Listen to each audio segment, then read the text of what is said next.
oleh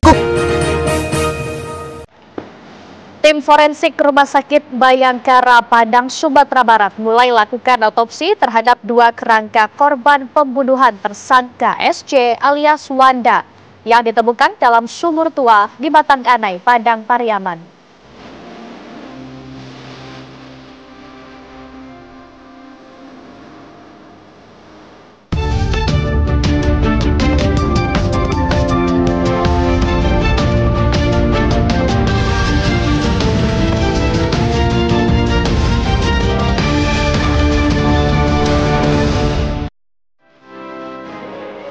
Selamat malam pemirsa, selain 2 cuplikan di atas, kami juga akan menghadirkan kabar lainnya. Di antaranya, pemerintah RI mulai melakukan evakuasi warga negara di Indonesia di Iran. Evakuasi dilakukan setelah Menteri Luar Negeri meningkatkan level siaga di KBRI Teheran. Selengkapnya akan kami hadirkan di kabar utama bersama saya, Laura Luis.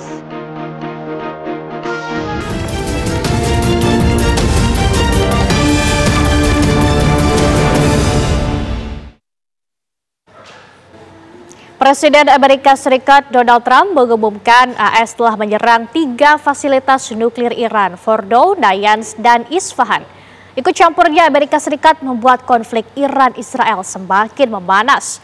Apalagi serangan ini dilakukan Amerika saat proses diplomasi perundingan nuklir AS Iran putaran ke-6 yang rencananya akan dilangsungkan di Muscat, Oman. Menteri Luar Negeri Iran Abbas Araghchi mengatakan bahwa Amerika Serikat telah melakukan pelanggaran berat terhadap piagam PBB, hukum internasional, dan NPT dengan menyerang instalasi nuklir Iran. Untuk membahas serangan Amerika Serikat ke fasilitas nuklir Iran ini, telah bergabung bersama kami analisis Timur Tengah dari Universitas Padjadjaran, Dina Sulaiman. Assalamualaikum, selamat malam Ibu Dina. Waalaikumsalam Mbak Laura. Baik, Bu Dina, bagaimana pandangan Anda terkait Amerika Serikat yang melakukan serangan ke Iran di saat perundingan akan berlangsung, Bu Dina? Sebenarnya kita bisa mengkritisi pada akhirnya ya, kalau betul Amerika Serikat ini ingin menahan kemajuan teknologi nuklir Iran, ingin mencegah Iran membuat senjata nuklir, tentu seharusnya sejak awal menjaga agar perundingan berjalan dengan lancar.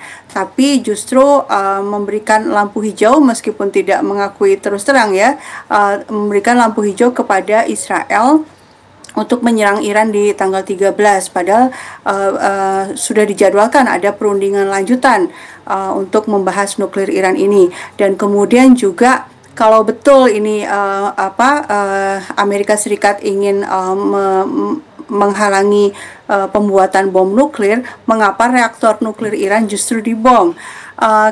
Bukankah reaktor nuklir itu dalam pengawasan IAEA ya? Jadi ada di segala sudutnya itu ada kamera-kamera yang mengawasi. Lah, dengan dihancurkannya reaktor nuklir ini tentu justru malah pengawasannya menjadi terputus. Tapi kemudian juga ada hal lain yang menarik sebenarnya dari serangan ini. Jerusalem Post tadi saya baca mengutip Reuters dan CBS yang mengatakan bahwa sebenarnya Amerika Serikat sebelum menyerang Iran itu sudah kontak dulu dan mengatakan dan menjanjikan bahwa ini adalah serangan terbatas dan tidak akan berlanjut pada upaya penggulingan rezim. Nah, ini menarik sekali kalau saya melihat ini memang bentuk main di 2 kaki ya oleh Donald Trump. Di satu sisi kita tahu 2 hari yang lalu kan Trump mengatakan tidak akan mengambil keputusan sebelum 2 minggu. Nunggu 2 minggu lagi baru akan mengambil keputusan, tapi hanya dalam 2 hari dia tiba-tiba melakukan serangan. Saya pikir di satu sisi di opini publik dalam negeri betul-betul tidak menginginkan Amerika untuk ikut berperang, tapi di sisi lain Trump juga mendapatkan tekanan-tekanan dari lingkungan terdekatnya yang memang sangat pro-Israel. Nah, karena serangan ini juga kemudian kan dikonfirmasi oleh pihak Iran ya, bahwa itu betul-betul serangan yang terbatas, tidak seperti yang disampaikan oleh Trump bahwa ini kehancuran besar-besaran gitu. Jadi ya ini saya pikir memang serangan simbolik karena Trump ingin menunda meringankan tekanan yang dia hadapi, sehingga respons dari Iran juga saya pikir juga akan terbatas juga terkait Amerika, tapi terkait Israel justru malah Iran mendapatkan alasan baru ya untuk melanjutkan serangannya secara lebih masif ke Israel. Baik, berarti menurut Anda dengan serangan dari Amerika Serikat ini, apakah Iran akan menarik diri dari meja perundingan atau justru akan menggunakan kesempatan ini untuk menggalang simpati dari global atau dukungan dari global? Ya, kalau dari pernyataan Menlu Abbas Araghchi, dia mengatakan loh, jadi bagaimana mungkin kami yang dituntut untuk kembali ke meja perundingan, bukankah yang membatalkan dan menjegal justru dari pihak Amerika Serikat ya dan Israel gitu ya. Jadi sebenarnya pertanyaannya bukan dari ke Irannya, tapi ini Amerika Serikat serius tidak mau melanjutkan perundingan. Dan kita lihat yang ketika Iran sebenarnya sudah mau berunding, tapi mengapa kok Amerika Serikat malah melakukan koersif diplomasi ya, melakukan diplomasi kekerasan. Dia melakukan serangan, tapi kemudian kan Trump pernyataannya sekarang bersiap untuk damai. Loh, kalau sebelumnya memang tidak damai, sebelumnya kan memang sudah berdamai. Kalau untuk urusan nuklir ya, sudah mau duduk di meja perundingan. Jadi memang ini sebenarnya serangan Amerika Serikat ke Iran itu sama sekali tidak terkait nuklir sebenarnya, tapi memang memenuhi tuntutan Israel yang memang sejak lama ingin melakukan penggulingan rezim di Iran. Baik, terima kasih Bu Dina Sulaiman telah bergabung bersama kami di Kabar Utama Malam. Nanti akan kita lanjutkan di segmen berikutnya ya Bu ya, pembahasan kita mengenai serangan dari Amerika Serikat ke 3 lokasi di Iran. Terima kasih Bu Dina. Baik pemirsa, kita akan melanjutkan perbincangan kita bersama Ibu Dina Sulaiman, pengamat Timur Tengah dari Universitas Padjadjaran. Bu Dina, apakah serangan Amerika ke Iran ini akan mengulangi kesalahan Amerika seperti saat invasi Iran? Ya, menarik sekali kalau kita mengingat apa yang terjadi di Irak ya.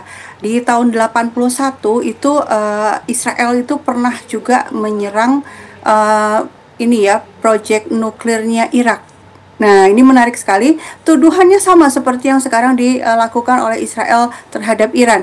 Waktu itu Israel menyerang reaktor nuklir Irak dengan tuduhan bahwa Saddam Hussein akan membangun senjata nuklir. Padahal reaktor nuklirnya Irak waktu itu dibangun dengan kerjasama dengan Prancis dan berada di bawah pengawasan IAEA.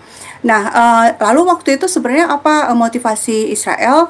Nah, yang jelas waktu itu Saddam Hussein itu dikenal sangat membantu Palestina, sangat pro-Palestina dan bahkan memberikan bantuan persenjataan kepada para pejuang Palestina. Nah, ini berulang kembali yang terjadi di Iran ya. Perseteruan Iran sama Israel itu kan sebenarnya akarnya di Palestina karena Iran memberikan bantuan persenjataan kepada para pejuang Palestina. Nah, kemudian setelah hancur total ya itu reaktor nuklirnya Irak, yang terjadi adalah Irak tidak lagi melanjutkan upaya nuklirnya. Lalu pada tahun 2022 Netanyahu, ya tokohnya sama ini, Netanyahu waktu itu justru juga mendorong Amerika Serikat untuk menggulingkan Saddam Hussein, dan akhirnya pada tahun 2003 itu Amerika Serikat menuruti saran dari Netanyahu melakukan agresi ke Irak dengan tuduhan adanya senjata pembunuh massal, dan setelah itu terbukti tidak ada sama sekali senjata pembunuh massal.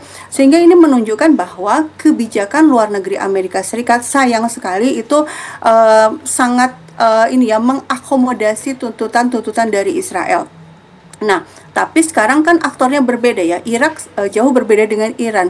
Iran ternyata sudah mempersiapkan diri dan akhirnya melakukan serangan balasan kepada Israel dengan jauh lebih masif, dan ini menunjukkan Israel itu miskalkulasi ya. Dia tidak menyangka bahwa ternyata Iran mampu melakukan serangan dalam jangka waktu yang panjang, dari mulai tanggal 14 ya sampai sekarang tanggal 22 masih terus masif serangannya, sehingga karena itulah Netanyahu akhirnya mencari simpati dunia, playing victim, dan meminta bantuan kepada Amerika Serikat untuk membantu. Nah, kemudian pertanyaannya Amerika mau membantu atau tidak? Ini yang menarik. Di satu sisi Trump sadar bahwa publik Amerika Serikat tidak setuju. 60% hasil survei ya, 60% rakyat Amerika tidak setuju kalau Amerika Serikat ikut perang, tapi di satu sisi dia juga ditekan oleh kelompok-kelompok pro-Zionis yang memang sangat menginginkan agar Iran diserang oleh Amerika Serikat, sehingga ya seperti yang kita lihat serangannya sangat terbatas, dan itu dikonfirmasi oleh pihak Iran. Memang kerusakan yang terjadi sangat terbatas, tidak seperti yang diklaim oleh Trump dalam konferensinya. Baik, kemudian dengan kondisi terbaru serangan Amerika ini, Bu Dina, apakah langkah dialog atau diplomasi akan pupus dan penyelesaian konflik konfrontasi militer di Timur Tengah? Ya, kalau permintaan Trump kan ini ya, kembali membicarakan perdamaian, itu sinyal juga ya bahwa sebenarnya Amerika tidak ingin berperang lama-lama dengan Amerika Serikat. Inginnya sih Iran berhenti, tidak memberikan serangan balasan, dan juga berhenti menyerang ke Israel. Tapi tentu saja dari pihak Iran dalam berbagai pernyataan yang dikemukakan oleh Iran, ya mereka tidak akan menghentikan serangan ke Israel sampai Israel tunduk kepada hukum internasional ya, terutama karena concern Iran selama ini memang soal Palestina. Tentu yang diinginkan oleh Iran adalah Israel betul-betul keluar dari tepi barat, dari Gaza, dan menghentikan segala genosidanya di Palestina. Kalau kita bicara soal dialog, perdamaian, itu syarat adanya perdamaian yang sustainable ya, yang berdampak panjang, bukan hanya sebentar saja gencatan hanya beberapa hari lalu konflik lagi. Itu syaratnya adalah keadilan. Keadilannya harus ditegakkan dulu. Yang salah itu harus ditetapkan salah dan ada hukuman terhadap pihak yang salah. Kalau hanya sekedar berhenti, ya konflik gak akan selesai, nanti akan meletus lagi dan seterusnya. Baik, tentunya kita akan terus memantau bagaimana perkembangan konflik antara Iran dan Israel ini dengan Amerika Serikat yang sudah mulai ikut campur ya Bu ya. Tentunya kita berharap akan segera menemukan titik perdamaian. Terima kasih Bu Dina Sulaiman telah bergabung bersama kami di Kabar Utama Malam. Selamat malam, Assalamualaikum. Zionis Israel membabi buta menyerang setiap sudut kota Teheran, Iran. Bahkan kendaraan ambulans pun juga kena rudal. Berikut liputan reporter TV One Said Idrus langsung dari lokasi puing-puing bekas serangan Israel. Saat ini saya berada di Haftetir Square, di mana kita melihat di sini ada ambulans yang dirudal oleh Israel, dan tempat ini dipenuhi dengan bekas-bekas reruntuhan yang sengaja memang oleh pemerintah atau oleh pemerintah setempat, oleh pemerintah Teheran ditaruh diletakkan di sini untuk mengingat kekejaman Israel. Apa yang diletakkan di sini adalah bekas reruntuhan serangan dari Israel. Begitu juga ambulans yang dirudal oleh Israel pada hari Senin. Mereka sedang bertugas untuk menyelamatkan masyarakat Iran yang luka-luka maupun yang syahid, tapi mereka pun dirudal oleh rudal Israel. 2 orang petugas dari Hilal Ahmar Tehran syahid dalam serangan ini. Yang Anda saksikan saat ini adalah sisa-sisa atau puing-puing, sisa-sisa bangunan dari rumah-rumah yang dirudal oleh Israel, oleh Zionis Israel. Semuanya diletakkan di Haftetir Square untuk mengenang tentang kekejaman Israel. Pawai solidaritas untuk Palestina dan Republik Islam Iran dilakukan oleh komunitas pembela keadilan di Car Free Day Sudirman Minggu pagi. Massa membawa atribut Palestina, Indonesia hingga Iran untuk mendukung kebebasan Palestina dari kekejaman Zionis Israel.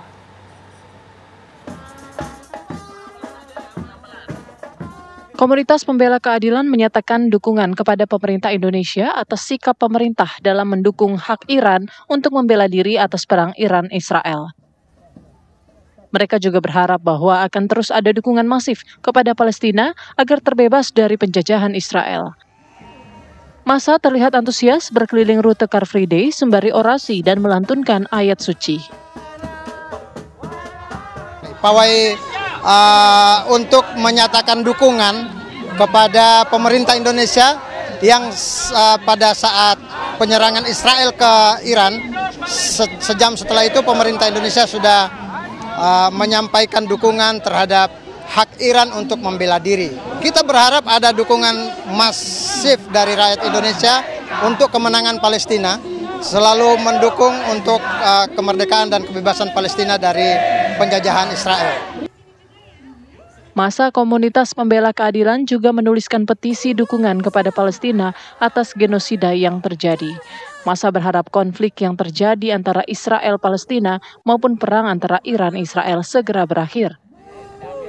Dari Jakarta, Putri Lestari, Dudi TV One mengabarkan.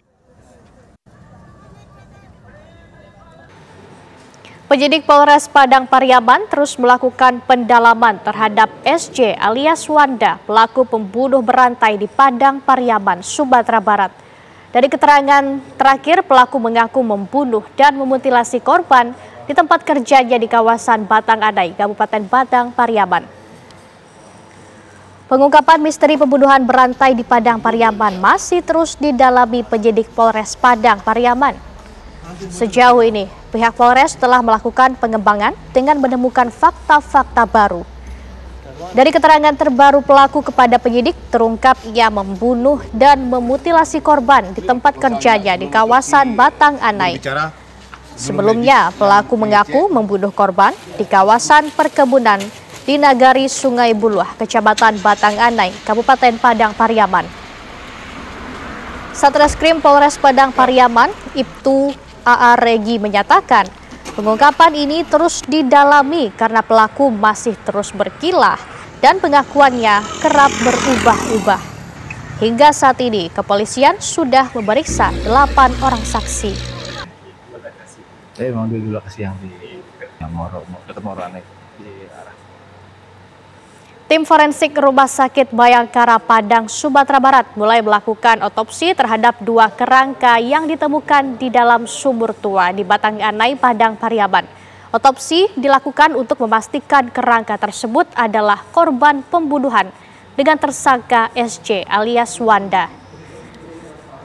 Selain pencocokan DNA tulang belulang korban yang diduga Adek Gustiana dan Siska Oktavia Rusdi, RS Bayangkara juga masih melakukan pencocokan 5 potongan tubuh diduga Septia Ananda. Dari keterangan tersangka SJ alias Wanda, terdapat 10 potongan tubuh korban yang dibuangnya. Keluarga dari pihak kedua korban, Adek Gustiana dan Siska Oktavia Rusdi, diambil sampel DNA-nya untuk dicocokkan dengan sejumlah kerangka yang sudah berada di Rumah Sakit Bayangkara sejak ditemukan pada Jumat 20 Juni 2025. Proses pencocokan tersebut akan dilakukan di Laboratorium DNA Polri di Jakarta.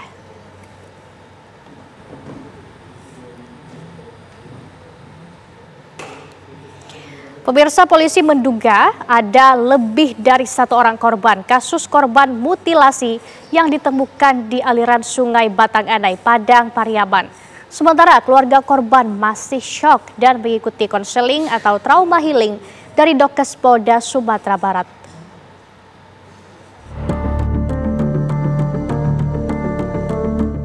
Warga di Batang Anai, Kabupaten Padang Pariaman, Sumatera Barat digegerkan dengan penemuan jenazah dalam kondisi tidak utuh di tepi aliran Sungai Batang Anai pada Selasa 17 Juni 2025. Jasad ditemukan tanpa kepala, tangan, dan kaki, mengapung di dekat sebuah kapal yang bersandar di pinggir sungai. Personel Polsek Batang Anai langsung mendatangi lokasi kejadian untuk mengevakuasi jasad korban. Setelah dilakukan otopsi terungkap, korban mutilasi adalah SA. Identitas korban diketahui berdasarkan pencocokan data diri dari orang tua. Kepolisian pun bergerak cepat dan mengungkap pelaku dugaan pembunuhan berinisial SJ alias Wanda, 25 tahun. Ia mengaku memutilasi korban karena permasalahan utang piutang. Berdasarkan pengembangan penyelidikan, diketahui bahwa setahun sebelumnya Wanda juga pernah membunuh 2 wanita lain yang mayatnya dibuang di sebuah sumur tua di Pasar Usang. Kerangka jenazah Adek Gustiana, mahasiswi yang juga korban mutilasi, di dalam sumur ditemukan bersama korban lainnya, Siska Oktavia Rudi. 1 tahun lalu pula, Sulastri, kakak korban Adek Gustiana, bercerita bahwa 3 bulan setelah korban menghilang dari tempat kos, pelaku sempat ikut mencari korban di Padang, Sumatera Barat. Sulastri tak menyangka bahwa Wanda yang mengaku selalu mencari korban kemana-mana berkali-kali merupakan pelakunya. Saya nelpon kan, itu dia telepon balik. Kenapa kak? Enggak Wan, saya kakak nanya kabar saya gimana. Belum ada kabar kak, saya udah pergi sana ke sini ke sana tanya kan. Ya. Tapi enggak datang kak ke Padang biar kita cari sama-sama. Bilang sama si Wanda. Ini terduga pelaku ini juga sering nyari-nyari Siska adik juga? Iya, pengakuannya iya. Tapi kan bukan sama kami perginya Pak. Kapan itu? 3 bulan, setelah 3 bulan hilang lah. Oh, tahun yang lalu? Iya, tahun yang lalu. Terus menurut Uni nggak ada perasaan curiga kepada terduga pelaku ini? Enggak. Saat ini pelaku masih menjalani pemeriksaan intensif oleh kepolisian dan diduga alasan pembunuhan 2 korban lainnya adalah permasalahan asmara. Sementara sudah 6 dari 10 potongan tubuh korban mutilasi yang ditemukan. Semua potongan tubuh sudah kami kirim ke Rumah Sakit Bayangkara. Dari total 10 keterangan dari tersangka, kami sudah mendapatkan 6. Ini nantinya akan dilaporkan tersendiri dari rumah sakit, Mas, untuk update apakah ini merupakan satu bagian ataupun berbeda orang terkait potongan-potongan yang sudah ditemukan.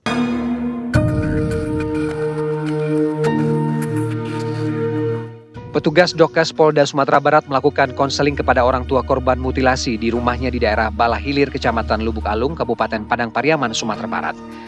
Orang tua korban terpukul dan berharap pelaku dihukum mati dan jenazah anaknya segera dikembalikan untuk dimakamkan. Dari Kabupaten Padang Pariaman, Sumatera Barat, Andri Saputra, TV One mengabarkan. Pembunuhan keji kembali terjadi di Sumatera Barat. 2 wanita ditemukan meregang nyawa dalam kawasan perkebunan sawit Kabupaten Solok Selatan. Dalam waktu kurang 12 jam, terduga pelaku berhasil ditangkap setelah kabur ke Kota Padang.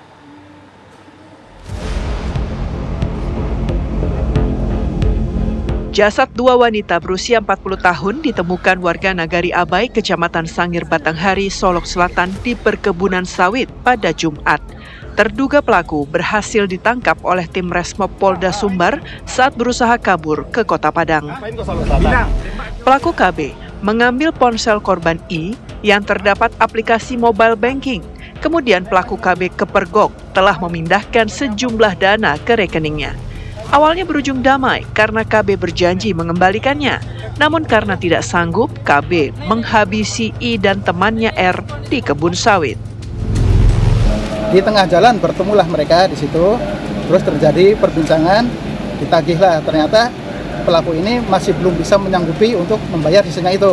Nah, dari korban mungkin ada kata-kata yang membuat emosi atau bagaimana, terjadilah kejadian tersebut. Pelaku KB mengaku membunuh korban I dan R gara-gara pelaku tidak sanggup membayar utang sejumlah 16 juta rupiah kepada korban.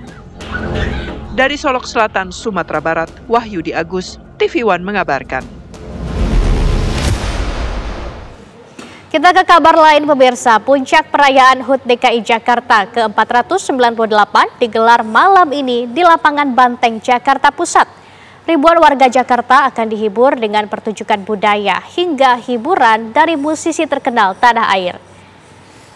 Mengusung tema Jakarta Kota Global dan Berbudaya, acara HUT bukan sekedar peringatan semata, melainkan merayakan semangat Jakarta untuk terus maju, makmur, dan sejahtera. Malam ini ribuan warga yang hadir di lapangan Banteng akan dihibur dengan pertunjukan seni dan budaya Betawi, seperti arak-arakan ondel-ondel, tanjidor, rebana, hingga palang pintu. Sejumlah musisi ternama turut hadir mengisi acara seperti JKT48, Ben Wali, Juicy Lucy, hingga Sandi Sandoro. Acara akan berlangsung pukul 17 hingga 23 waktu Indonesia Barat.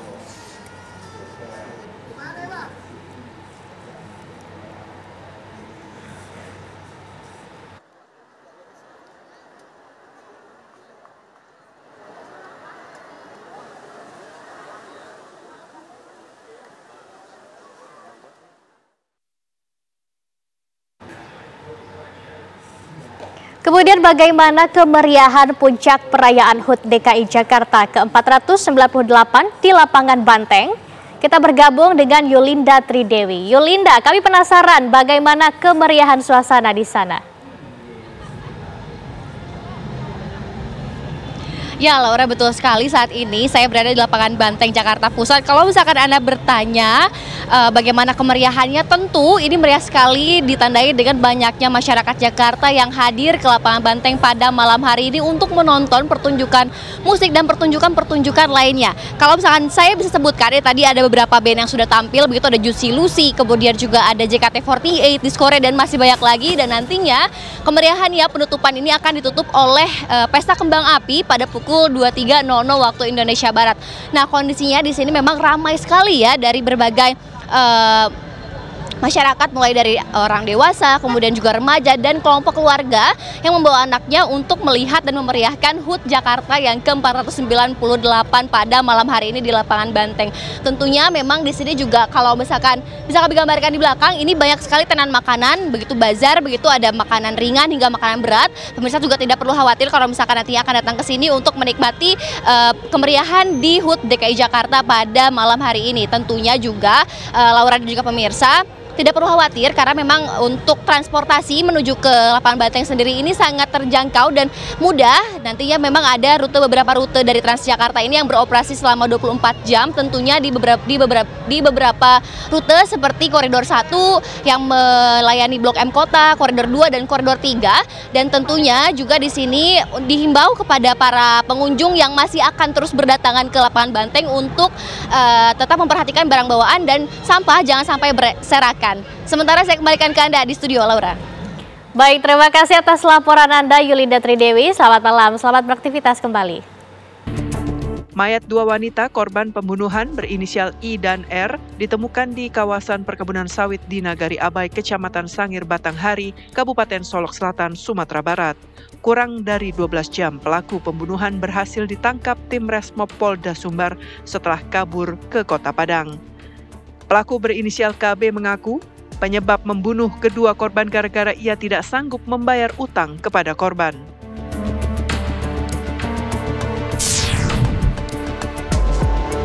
Pemerintah Provinsi Jakarta hari ini memperingati hari ulang tahun ke-498.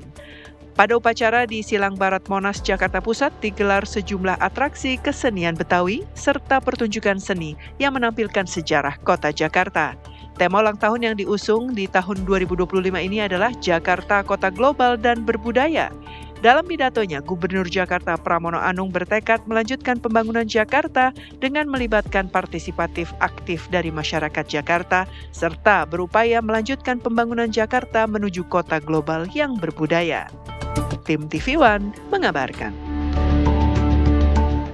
Demikian kabar utama malam ini pemirsa. Setelah ini Anda akan menyaksikan informasi lainnya dalam kabar hari ini bersama Haidar Fasal. Saya Laura Luis, pamit undur diri, mewakili kru yang bertugas, mengucapkan terima kasih. Selamat malam, sampai jumpa.